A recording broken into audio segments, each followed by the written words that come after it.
இல்லைன்ற நீயே அதுதான் தான் நான் என்ன பண்ணுறது. இந்த படத்தை 40 நாளில் எடுத்தாங்க, 38 நாளில் எடுத்தாங்க, வெவ்வேறு நம்பர்கள் சொல்லப்படுகிறது. இது 2 மொழிகளில் உருவான படம். பல காட்சிகளும் இருமுறை செய்யப்பட வேண்டிய காட்சிகளாகவே அமைந்தன. சும்மா ஒரு கார் வர்ற ஷாட்டு தானே, அதை தமிழில் வர்ற ஷாட்டையே தெலுங்கில் போட்டுக்கலாமான்னா முடியாது. நம்பர் பிளேட்லேருந்து எல்லாத்தையும் மாற்றி ஆகணும்.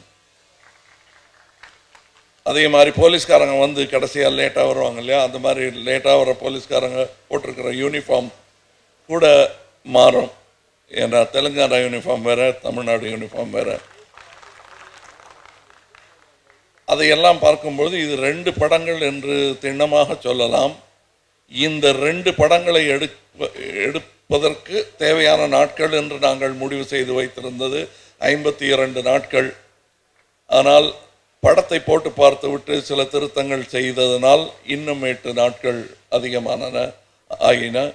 அதனால் இது 60 நாள் படம். 2 படங்கிறதுனால பிரிச்சுக்கிட்டிங்கன்னா 30 நாளைக்கு ஒரு படம். இது ஏன் பெருமையாக சொல்லிக்கிறேன்னா, நானே 200 நாளைக்கு படம் பண்ணியிருக்கேன். கொஞ்சம் திட்டம் போட்டால் அத்தனை நாட்கள் தேவையில்லை என்பது என்னுடைய உறுதியான ஒரு கருத்தாகவும் எண்ணமாகவும் இருந்தது. அது சொல்ல சொல்ல இல்லைங்க இந்த காலத்தில் கஷ்டங்க அப்படின்னு பல்வேறு துறையை சார்ந்தவர்கள் சொல்லிக்கிட்டு இருந்தாங்க. செய்ய முடியும் என்பதற்காக ஒரு கிட்டத்தட்ட ஒரு 5-6 வருஷமாக நாங்கள் எங்கள் டீமை செட்டப் பண்ணியிருக்கோம். அந்த டீமின் வெற்றி தான் இது. நான் சொல்லிட்டேன், வாக்கு கொடுத்துட்டேன், 30 நாளில் பண்ணுவேன், நான் பண்ணதில்லை. இதுக்கு முன்னாடி ராஜபார்வைன்னு ஒரு படம் இதே மாதிரி 55 நாளில் 2 படம் எடுத்தோம். Team was. அதுக்கப்புறம் எல்லாருக்குமே கற்பனையும், எல்லாரும் அசிஸ்டன்ட் டைரக்டர்லேருந்து ப்ரொடக்ஷன் அசிஸ்டன்ட் வரை எல்லாரும் இப்படி பார்க்க ஆரம்பிச்சிட்டாங்க, ஷார்ட் வைக்க ஆரம்பிச்சிட்டாங்க. அதில் வந்து பசங்க கூட இருக்கலாம். எல்லாருக்கும் அந்த உச்சநிலையை அடைய வேண்டும் என்று ஒரு ஆசையும், உதவி செய்வது வந்து ஒரு இன்ஃப்ராண்டிக்காகவும் இருந்தது. அதனால் முக்கியமாக இந்த படம், இந்த தொழிலே டாப் 12 எஷிலான்ஸ் நடத்தக்கூடிய ஒரு மந்திர விளையாட்டு அல்ல.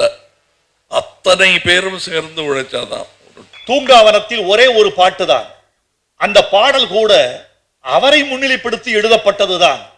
அந்த பாட்டு வேறொன்றும் அல்ல. நீயே உனக்கு ராஜா, உனது தலையே உனது கிரீடம் தோழா என்று எழுதியிருந்தேன். உனது தலை எனக்கு சரியாக யாரும் கிரீடம் சூட்ட வேண்டியதில்லை. என் தலையே கிரீடம் என்று ஆகிவிட்ட பிறகு வெளியே இருந்து யாரும் கிரீடம் சூட்ட வேண்டியதில்லை என்று எழுதியிருந்தேன். அவர் சொன்னார், இது எப்படி எழுதினீர்கள்? உங்களை பார்த்து நான் எழுதிய பாட்டு என்று சொன்னேன். அவர் பாடும்போது சொன்னார், இது என்னை பார்த்து நீங்கள் எழுதிய பாட்டுதான், ஆனால் நான் ரசிகரை பார்த்து பாடுகிற பாட்டு என்று சொன்னார். படத்தோட கம்போசிங் பற்றி ஒரு சின்ன ஒரு எக்ஸ்பீரியன்ஸ். ஏன்னா கம்போசிங் ஸ்டார்ட் பண்ணும்போது நான் வந்து கொஞ்சம் உத்தம வில்லன், அப்புறம் அது கண்டினியூ பண்ணி பாபநாசம், அந்த கொஞ்சம் ஒரு அந்த ஹேங் ஓவரில் இருந்தேன். அந்த ஸ்டைலில் கொஞ்சம் பண்ணிகிட்டு இருந்தேன். பட் சார் வந்து கம்போசிங் ஸ்டார்ட் பண்ணும்போது சில பேசிக் ஐடியாஸ் ஃபார்ம் பண்ணிகிட்டு இருந்தேன். பட் ஒன்று போகும்போது சார் வந்து இல்லை இது இல்லை, இன்னும் நம்ம வேறு ஒரு சிந்தியாக போகலாம், கிளிச்சியாக போகலாம் அப்படின்னாரு. ஸோ எனக்கு ஒரு பாயிண்டில் ஒரு டவுட் வந்துச்சு. சார் வந்து கிளிச் மியூசிக் அப்படின்னு இருக்குது, ஸோ அது சொல்கிறாங்களான்னு சொல்லி சார்கிட்ட கேட்டேன். சார் சொன்னார் ஆமாம் அப்படின்னாங்க. பட் எனக்கு வந்து எனக்கு ஒரு சின்ன ஒரு டென்ஷன் இருந்துச்சு. ஏன்னா சார்கிட்ட கேட்டேன், சார் இல்லை சார் அது வந்து ஜென்ரலாக ஸ்பீக்கரில் ப்ளே பண்ணும்போது ஸ்பீக்கர் கிழிஞ்ச மாதிரி சில நேரம் இருக்கும், அண்ட் மிக்ஸ் சரியாக பண்ணாத மாதிரி இருக்கும் அப்படின்னாரு. அப்படின்னு நான் சொன்னேன். பட் இமீடியட்டாக சார் சொன்னது வந்து இப்போது கிளிச் மியூசிக் அண்ட் மெட்டல் மியூசிக் இந்த மாதிரி ஒன்று எக்ஸிஸ்ட் ஆகுது அப்படின்னு நம்ம ஆடியன்ஸ்க்கு சொல்லேன்னா வேறு எப்போ அவங்களுக்கு தெரியும் அப்படின்னாரு. ஸோ ஓகே, நான் இந்த படத்தில் எனக்கு ஒரு பாயிண்ட் நான் கற்றுக்கிட்ட ஒரு விஷயம், ஓகே புதுசாக ஒன்று எக்ஸ்பெரிமெண்ட் பண்ணோம், ஒரு இன்னும் எக்ஸிஸ்ட் ஆகாத ஒரு விஷயத்தை ஆடியன்ஸ் கிட்ட சொல்கிறதுக்கு தயங்கக்கூடாது அப்படின்னு. இப்போ எல்லாமே மாறிட்டு வருது.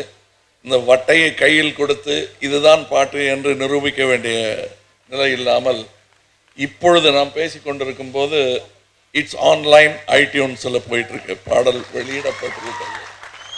சிலர் ரொம்ப கெட்டிக்காரத்தனமா சிக்கனமா எங்கள் வீட்டில் திருமணம் இனிதே நடந்தேறியது, உங்கள் ஆசிகளை அனுப்பி வைங்கள் எழுதுவாங்க.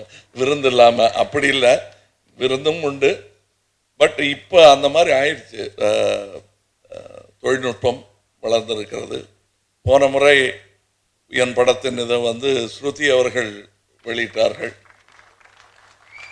இந்த முறை அதுவா வெளியிட்டு அங்கே. இப்போ என்னை பற்றி சொல்லும்போது பெருமையாக ஜிப்ரன் சொன்னார், இதெல்லாம் நான் நடிகன் சொன்ன டைலாக் அப்படியே பிரமாமா அடித்து என் டைலாக் மாதிரி மாற்றிடுவேன். கவிஞர் வரிகள்லாம் என் வரி மாதிரி ஆகிடும், நானே சொன்ன மாதிரி ஆகிடும். அப்படித்தான் இந்த கிளிச்சு கிச்செல்லாம் எப்படி தெரியும்னா ஸ்ருதிக்கு தெரியும், அதனால எனக்கு தெரியும். இது வழக்கமாக இதை விட மாட்டேங்கிறாங்க. இப்போ இது எல்லாரும் கையில் வச்சுட்டு ஒரு ஃபோட்டோ. ஆல்ரெடி மியூசிக் இருக்கு ஐடியூன்ஸில் வந்துட்டு அது போர்டு வேணாம்.